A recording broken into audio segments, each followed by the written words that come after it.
Jayaram murder mystery కొనసాగుతూనే ఉంది. రాకేష్ రెడ్డి ప్రధాన నిందితుడని ప్రాథమిక అంచనాకు వచ్చిన ఈ మర్డర్లో బయటకు తెలియని రహస్యాలు చాలానే ఉన్నాయని తెలుస్తోంది. శిఖా చౌదరికి జయరాం మర్డర్కు ప్రమేయం లేదని చెబుతున్నా ఆమె ఇంకా పోలీసుల అదుపులోనే ఉండడం మరో ట్విస్ట్. కిరాయి హంతకులతో హత్యకు స్కెచ్ వేసినట్లు తెలుస్తోంది. ఇందులో శిఖా చౌదరి పాత్ర కూడా ఉన్నట్లు పోలీసులు అనుమానిస్తున్నారు. శిఖా పేరు మీద జయరాం ఆస్తులు కొన్నట్లు, కానీ ఆ పేపర్లు తన వద్దే ఉంచుకున్నట్లు పోలీసుల విచారణలో తేలింది. వాటి కోసమే జయరాం ఇంటికి వెళ్లిందని పోలీసులు భావిస్తున్నారు. జయరాంను హత్య చేసినట్టు పోలీసుల విచారణలో తేలింది. శిఖా చౌదరి పాత్రపై కూడా పోలీసులు ఆరా తీస్తున్నారు. జయరాంకి శిఖా చౌదరి ద్వారానే రాకేష్ పరిచయం అయ్యాడు. రాకేష్ రెడ్డి గత చరిత్ర అంతా నేరమైంది. వ్యభిచారం, సెటిల్మెంట్లు, రాజకీయ నేతల పేర్లు చెప్పి వసూళ్లు, ఇలా ఇల్లీగల్ దందాలు చేస్తూ ఆశలు కూడబెట్టాడని విచారణలో తేలింది. శిఖా చౌదరి ప్రమేయంతోనే హత్య జరిగిందని రాకేష్ రెడ్డి తండ్రి చెబుతున్నాడు. అలాగే శిఖాది క్రిమినల్ మైండ్ అంటూ జయరాం సతీమణి పద్మశ్రీ కూడా ఆరోపిస్తున్నారు. డబ్బు వ్యవహారంతోనే జయరాం హత్య జరిగిందని ప్రాథమిక నిర్ధారణకు వచ్చినా తానే చంపాలని రాకేష్ రెడ్డి ఒప్పుకున్నా ఇంకా మిస్టరీగానే. ఇప్పటికే జయరాం మర్డర్పై విచారణ కొలిక్కొచ్చినట్లు పోలీసులు చెబుతున్నారు. ప్రధాన నిందితుడిని అదుపులోకి తీసుకున్నట్లు కూడా తెలిపారు. మరి ఎవరా ప్రధాన నిందితుడు అన్నది పోలీసులు ఇంకా క్లారిటీ ఇవ్వలేదు. నిందితుడిని రిమాండ్కు తరలించే సమయంలో చెబుతామని పోలీసులు తెలిపారు.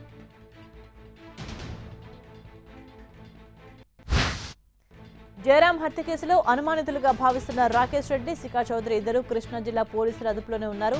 ఇద్దరికి అనేక కోణాల్లో విచారిస్తున్నారు పోలీసులు. అయితే రాకేష్ రెడ్డి హంతకుడు అని దాదాపు కన్ఫర్మ్ చేస్తున్న పోలీసులు శిఖా చౌదరిని మాత్రం ఇంకా ప్రశ్నించడం ఆసక్తికరంగా మారింది. గోవిందరాజస్వామి ఆలయంలో 3 కిరీటాలు మాయమే. రోజులు గడుస్తున్నా ఇంకా నిందితులు ఆచూకీ కనిపెట్టలేకపోతున్నారు. నిరంతరం నిఘా నీడలో ఉండే ఆలయంలో 3 విలువైన కిరీటాలు కనిపించకుండా పోవడం ఇప్పుడు చర్చనీయాంశమైంది.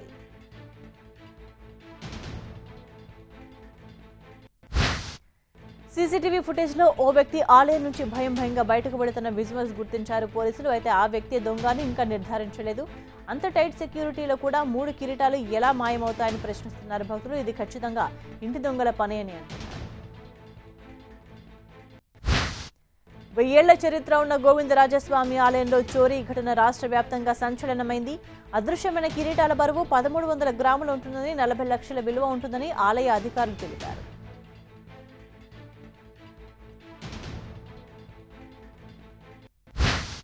భక్తుల ముసుగులో వచ్చి స్వామి కిరీటాలు దొంగిలించారని అధికారులు ప్రాథమికంగా నిర్ధారించారు.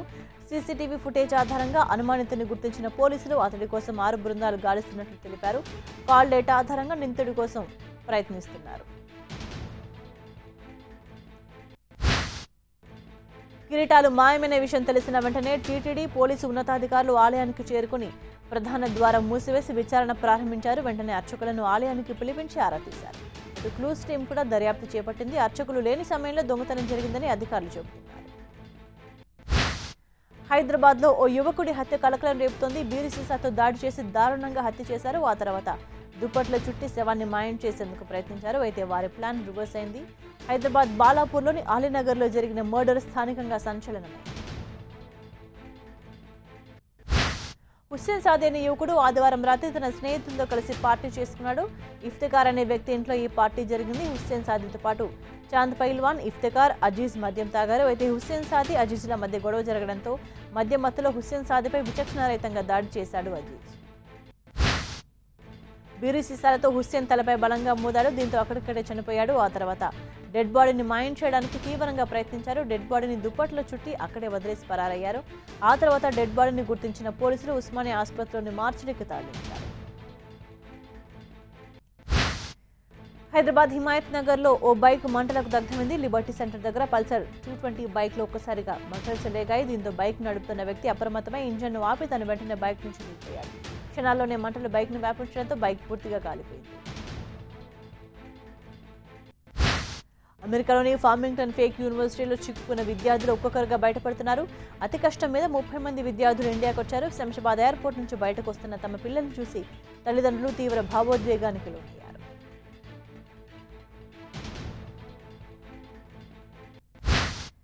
తమ పిల్లలు వస్తున్నారన్న విషయం తెలుసుకున్న పేరెంట్స్ ఆదివారం రాత్రి ఎయిర్పోర్ట్కు చేరుకున్నారు. రాత్రంతా పిల్లల కోసం అక్కడే ఎదురు చూశారు. ఎంతో ఉత్కంఠ తర్వాత 30 మంది విద్యార్థులు వచ్చారు. ఒక్కసారిగా తమ పిల్లలు కనిపించడంతో తల్లిదండ్రుల కళ్లలో ఆనందం కనిపించింది.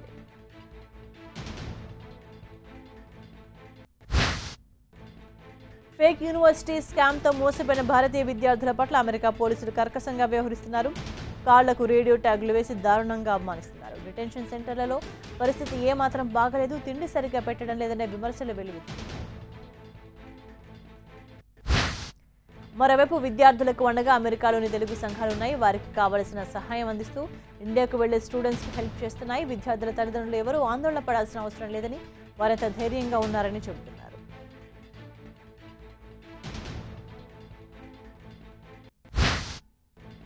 హైదరాబాద్లో ఓ రెస్టారెంట్ కూల్చివేత వివాదాస్పదంగా మారింది. నివాస స్థలాల్లో రెస్టారెంట్ నిర్వహణపై ఫైర్ అయ్యారు స్థానికులు. బీభత్సమైన సౌండ్స్తో పగలు రాత్రి నిద్రపోనివ్వడం లేదంటూ ఆగ్రహం వ్యక్తం చేశారు. దీంతో రెస్టారెంట్ కూల్చివేతకు సిద్ధమయ్యారు జీహెచ్ఎంసీ అధికారులు. రెస్టారెంట్ నిర్వాహకులకు అధికారులు 3 సార్లు నోటీసులు జారీ చేశారు. రెస్టారెంట్ క్లోజ్ చేయకపోవడంతో కూల్చివేశారు. ముందు భాగాన్ని కొంతమేర కూల్చేసిన అధికారులు మిగతా భాగాన్ని సీజ్ చేశారు.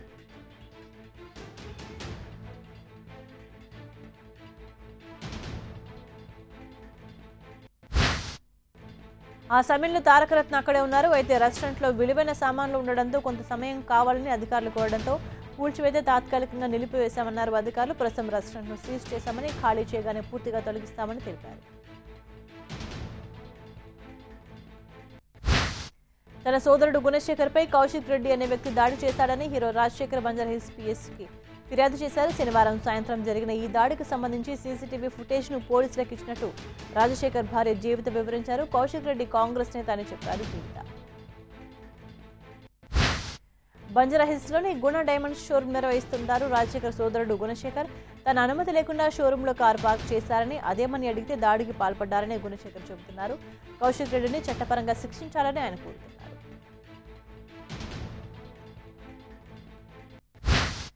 జీవిత రాజశేఖర్ దంపతులు తనపై తప్పుడు ప్రచారం చేస్తున్నారని కౌశిక్ రెడ్డి చెబుతున్నారు. కార్ పార్కింగ్ చేసినందుకు దుర్భాషలాడుతూ తనపైకొచ్చారని, పైకి చెప్పుకోలేని భాషను ఉపయోగిస్తూ దూషించారంటూ ఆరోపిస్తున్నారు. ఈ ఇష్యూలో తన తప్పు లేదని చెబుతున్నారు కౌశిక్ రెడ్డి.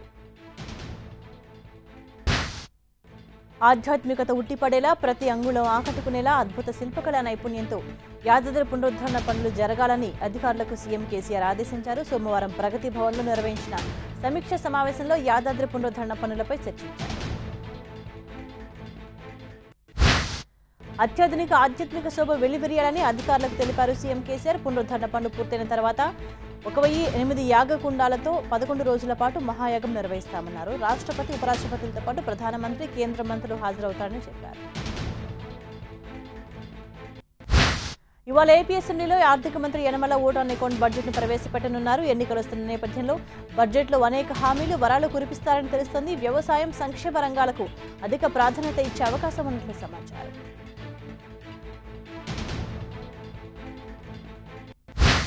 ఈసీకి ఫిర్యాదు ముసుగులో జగన్ కేసుల మాఫీ కోసం ఢిల్లీలో చక్కర్లు కొడుతున్నారని విమర్శించారు బుద్ధా వెంకన్న. అక్కడ బీజేపీ, ఇక్కడ వైసీపీ అధికారంలోకి రాదనే విషయం జగన్ కు అర్థమైపోయిందని, అందుకే చివరి నిమిషంలో కేసుల మాఫీకి ప్రయత్నాలు చేస్తున్నారని వ్యాఖ్యానించారు. రాష్ట్రంలో పండగ వాతావరణం ఉంటే దాన్ని చెడగొట్టడానికి జగన్ ఢిల్లీ వెళ్లారని ఆరోపించారు. టీడీపీ ఎమ్మెల్సీ డొక్కా ఒక అబద్ధాల చిట్టిని జగన్ కేంద్ర ఎన్నికల సంఘానికి ఇచ్చారని వ్యాఖ్యానించారు. మోదీ మళ్లీ ప్రధానవుతారంటూ అమిత్ షా చేసిన ప్రకటన మూర్ఖుల స్వరం నుంచి మాట్లాడినట్లు ఉందని అన్నారు. తెలుగుదేశం పార్టీ ఓ డ్రామా పార్టీ అంటూ విమర్శించారు. BJP MLA Vishnukumar Raju CM Chandrababu party ఫిరాయింపులకు పాల్పడి 23 మంది ఎమ్మెల్యేలను టీడీపీలోకి తీసుకుని వారికి మంత్రి పదవులు కూడా ఇచ్చిందని మండిపడ్డారు. ఏపీలో దోపిడీ పార్టీ ఏదైనా ఉంటే అది టీడీపీ అన్నారు. బీజేపీ అధ్యక్షుడు అమిత్ షా చేసిన కామెంట్స్ పై ట్విట్టర్లో స్పందించారు నారా లోకేష్. ఏపీలో జరుగుతున్నది అభివృద్ధి కాదు, అవినీతి అంటూ బీజేపీ అధ్యక్షుడు చేసిన వ్యాఖ్యలు తీవ్రంగా ఖండించారు లోకేష్. కేసులో ఏ1 నిందితుడితో స్నేహం చేస్తే అంతా అవినీతిలా కనిపించడంలో తప్పులేదన్నారు. అభివృద్ధిలో ఆంధ్రప్రదేశ్ అగ్రస్థానమని చెప్పడానికి కేంద్రం ఇచ్చిన అవార్డులే సాక్ష్యమని ట్విట్టర్లో పేర్కొన్నారు లోకేష్. అవినీతి తక్కువగా ఉన్న రాష్ట్రాల్లో ఆంధ్రప్రదేశ్ 3వ స్థానమని ట్రాన్స్పరెన్సీ ఇంటర్నేషనల్ ఇండియా సర్వే చెప్పిందన్నారు.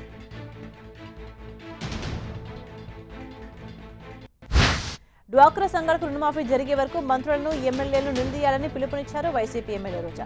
దేశంలో ఏ రాష్ట్రంలో లేని విధంగా టీడీపీ పోస్ట్ డేటెడ్ చెక్లతో డ్రామా ఆడుతోందని విమర్శించారు. నిజంగా చిత్తశుద్ధి ఉంటే ఒకేసారి 10,000 ఎందుకు ఇవ్వడం లేదని ప్రశ్నించారు. మోదీకి రాహుల్కు యుద్ధం జరుగుతోందని, ఇందులో న్యాయమే గెలుస్తోందని వ్యాఖ్యానించారు కాంగ్రెస్ నాయకురాలు విజయశాంతి. వచ్చే పార్లమెంటు సమావేశాల్లో కాంగ్రెస్ మెజారిటీ సీటు గెలుస్తుందని ధీమా వ్యక్తం చేశారు. కోల్కతాలో మమత ఆందోళన చేస్తున్న కేసీఆర్ ఎందుకు మద్దతు ఇవ్వడం లేదని ప్రశ్నించారు. అవినీతి పనులపై వైసీపీ అధినేత జగన్తో చర్చకు తానే సిద్ధమన్నారు ఏపీ అసెంబ్లీ స్పీకర్ కోడెల. నా ఎదురుగా అయినా సరే, ఎక్కడికి రమ్మన్నా సరే అని జగన్కు సవాల్ విసిరారు. ఒక దుర్మార్గుడు పార్టీ పెట్టి నీతి గురించి మాట్లాడుతున్నారని ఆగ్రహం వ్యక్తం చేశారు.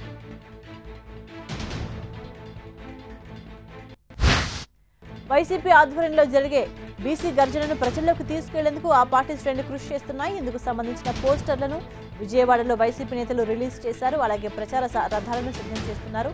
భారీ స్థాయిలో సభను నిర్వహించి విజయవంతం చేయాలని వైసీపీ నేతలు భావిస్తున్నారు. ఈ నెల 17న ఏలూరు వేదికగా జరిగే బీసీ గర్జనకు భారీ సంఖ్యలో ప్రజలు తరలివస్తారని వైసీపీ శ్రేణులు చెబుతున్నాయి. ఈ సభలో బీసీలకు వైఎస్ జగన్ పలు హామీలు ఇవ్వబోతున్నారని ఆ పార్టీ నేతలు తెలిపారు. బీసీలకు చంద్రబాబు తీరని అన్యాయం చేశారని, వైఎస్ జగన్ అధికారంలోకి రాగానే వారి అభివృద్ధికి కృషి చేస్తారని తెలిపారు. విజయవాడలో అసోసియేటెడ్ ప్రొఫెసర్ స్క్రీనింగ్ టెస్ట్లో క్వాలిఫై అయిన అభ్యర్థులంతా ధర్నాకు దిగారు. ఏప్రిల్లో నిర్వహించిన ఏపీపీఎస్సీ పరీక్షల్లో తాము క్వాలిఫై అయినా ఇంతవరకు ఎందుకు సెలెక్ట్ చేయలేదంటూ ఆందోళన బాటపట్టారు. ఎప్పుడు భర్తీ చేస్తారో చెప్పాలంటూ పలు ప్రశ్నలతో కూడిన ఫ్లెక్సీలు ప్రదర్శిస్తూ నిరసన వ్యక్తం చేశారు. 3వ వేతన సవరణ కోసం బీఎస్ఎన్ఎల్ ఉద్యోగులు సమ్మె బాట పట్టారు. ఈ నెల 17, 18, 19, 20 తేదీలో 4 రోజుల పాటు దేశవ్యాప్తంగా సమ్మెకు దిగుతున్నామని బీఎస్ఎన్ఎల్ ఉద్యోగులు తెలిపారు. హైదరాబాద్ ఉస్మానియా యూనివర్సిటీలో జరిగిన 3 రోజుల కార్యవర్గ సమావేశాల్లో ఈ మేరకు నిర్ణయం తీసుకున్నారు. హైదరాబాద్ సీతాఫల్ మండి కార్పొరేటర్ హేమ తండ్రి కరాటే రాజుపై మానవ హక్కుల సంఘంలో దళిత సంఘం అధ్యక్షుడు నవీన్ కుమార్ ఫిర్యాదు చేశారు. తనను కులం పేరుతో కరాటే రాజు దూషించాడని తన ఫిర్యాదులో పేర్కొన్నారైనా కరాటే రాజు కబ్జాలపై ప్రశ్నించినందుకు తనను కులం పేరుతో దూషించాడని ఆరోపిస్తున్నాడు నవీన్ కుమార్. విశాఖలో ఉత్తరాంధ్ర కేబుల్ ఆపరేటర్స్ అత్యవసరంగా సమావేశమయ్యారు. కేబుల్ ప్రసారాలపై ట్రాయ్ ఇటీవల తీసుకొచ్చిన టారిఫ్లపై చర్చించారు. ఎంఆర్పీ కస్టమర్ సెలక్షన్స్ పేరుతో ప్రజలపై ట్రాయ్ బలవంతంగా రుద్దాలని చూస్తోందంటూ మండిపడ్డారు.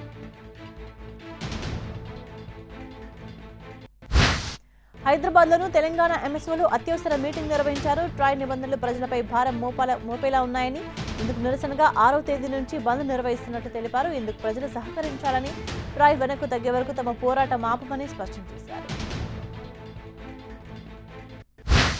ఆటో డ్రైవర్లు ప్రయాణికులను క్షేమంగా గమ్యస్థానాలకు చేర్చడంపై అవగాహన కల్పిస్తూ హైదరాబాద్లో మై ఆటో ఈజ్ సేఫ్ కార్యక్రమాన్ని నిర్వహించారు. ఆటో డ్రైవర్లంతా ఈ కార్యక్రమాన్ని సద్వినియోగం చేసుకోవాలని ట్రాఫిక్ పోలీసులు సూచించారు. అంబర్పేటలోని మహారాణా ప్రతాప్ ఫంక్షన్ హాల్లో మై ఆటో సేఫ్ అంశంపై డ్రైవర్లకు అవగాహన కల్పిస్తున్నారు. హైదరాబాద్లో రోడ్డు భద్రతా వారోత్సవాలు ప్రారంభమయ్యాయి. సోమవారం నుంచి మొదలైన 30వ భద్రతా వారోత్సవాలు ఈ నెల 10 వరకు జరగనున్నాయి. పద్మవ్యూహం లాంటి రోడ్లపై ప్రయాణికులు సురక్షితంగా డ్రైవర్లు గమ్యస్థానాలకు చేర్చుతున్నారని, 0% ప్రమాదాలు జరగకుండా కృషి చేయాలని సూచించారు ఆర్టీసీ అధికారులు. తిరుమలలో పసుపు కుంకుమ కార్యక్రమాన్ని తిరుపతి ఎమ్మెల్యే సుగుణమ్మ ప్రారంభించారు. బాలాజీ నగర్లోని మహిళలకు పసుపు కుంకుమ చెక్లను అందజేశారు. అలాగే వృద్ధులకు వృద్ధాప్య పెన్షన్ అందించారమే చంద్రబాబు ప్రవేశపెడుతున్న పథకాలపై విపక్షాలు అనవసర ఆరోపణలు చేస్తున్నాయని, దీన్ని ప్రజలు గమనిస్తున్నారని తెలిపారు ఎమ్మెల్యే సుగుణమ్మ. తిరుమలలో ఆరాధన మహోత్సవాలు 2వ రోజుకు చేరుకున్నాయి. ఈ సందర్భంగా నారాయణ ఉద్యానవనాలు పురంధరదాసుల వారి కీర్తనలతో మార్మోగాయి. ముందుగా శ్రీవారు ఉభయ దేవులతో కలిసి నారాయణగిరి ఉద్యానవనాలకు చేరుకున్నారు. అనంతరం ఊంజల్ సేవలో దాస కీర్తనలు భక్తులను మైమర్పించేలా చేశాయి. టీటీడీ దాస సాహిత్య ప్రాజెక్టు ఆధ్వర్యంలో ఏర్పాటు చేసిన ఈ కార్యక్రమంలో దాస భక్తులు సామూహికంగా పురంధరదాస కీర్తనలను ఆలపించారు. అనంతరం ఉడిపి మఠాధిపతి శ్రీ సుగుణేంద్ర తీర్థ స్వామిజీ మంగళ శాసనాలు అందించారు. స్వామివారికి పురంధరదాసులు అమితమైన భక్తితో ఎన్నో కీర్తనలు ఆలపించారని సుగుణేంద్ర స్వామి తెలిపారు. వ్యసనాలకు బానిసే దురలవాటతో జీవితాలు దుర్భరం చేసుకుని చివరకు మంచిగా మారిన 500 మంది భక్తులు తిరుమల స్వామివారిని దర్శించుకున్నారు. ముందుగా షిరిడీలో సాయిబాబాను దర్శించుకుని అక్కడి నుంచి సాయి పాదుకలను తీసుకుని యాత్రగా తిరుపతికి వచ్చారు. విజిలెన్స్ డిపార్ట్మెంట్లో పాదుకలను ఉంచి సర్వదర్శనంలో వెళ్లి స్వామిని దర్శించుకుని మొక్కులు చెల్లించుకున్నారు. సాయి భక్తుల ఆధ్వర్యంలో నడుస్తున్న ఓ స్వచ్ఛంద సంస్థ వ్యసనాలకు బానిసలైన వారిని గుర్తించి సరైన కౌన్సిలింగ్ ఇప్పించి వారిలో మార్పు తీసుకొస్తోందని, అలా మారిన వారిలో తాము కూడా ఉన్నామని తెలిపారు.